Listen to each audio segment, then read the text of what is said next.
এই 5টা শর্ত যারা পূরণ করে, আল্লাহ রাব্বুল আলামিন এবার বললেন এই 5টা শর্ত যারা পূরণ করলো আল্লাহ তাদেরকে এবার ঘোষণা করলেন আসা রাব্বুকুম আইয়ুকাফিরা আনকুম সাইয়্যাতিকুম। আশা করা যায় আল্লাহ আপনার জীবনের, আশা করা যায় আল্লাহ রাব্বুল আলামিন আমাদের জীবনের পাপগুলোকে মোচন করে দিবে।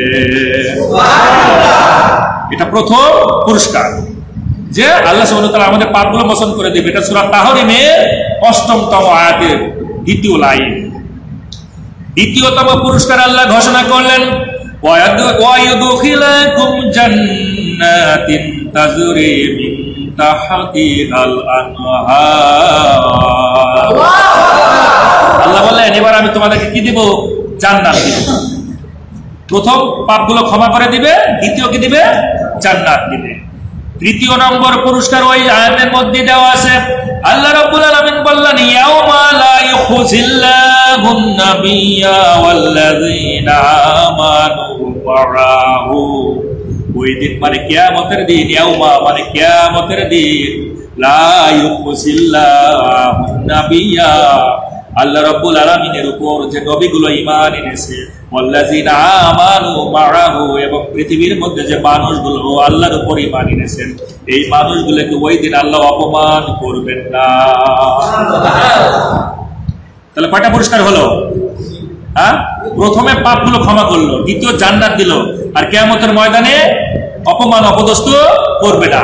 চতুর্থ নম্বর পুরস্কার আল্লাহ ঘোষণা করলেন নূরুহুম ইয়াসআ বাইনা আইদিহিম ওয়া বিআইমানিহিম।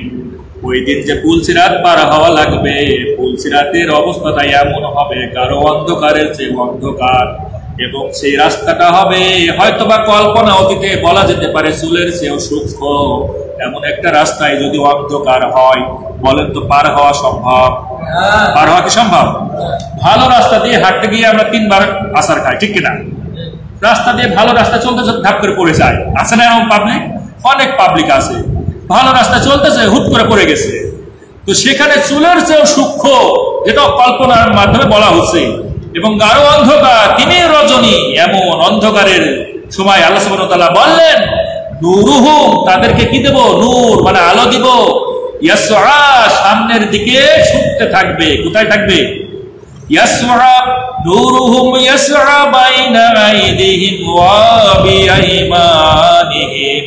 তাদের সামনের দিকে ডান পাশ দিয়ে আল্লাহ রাব্বুল আলামিন বললেন এই নূরগুলো আলোগুলো ছুটতে থাকবে, আর এই আলো দেখে দেখে আমার বান্দাগুলো জান্নাতের ওই জায়গায় পৌঁছে যাবে পুলসিরাত পার হয়ে। সুবহানাল্লাহ।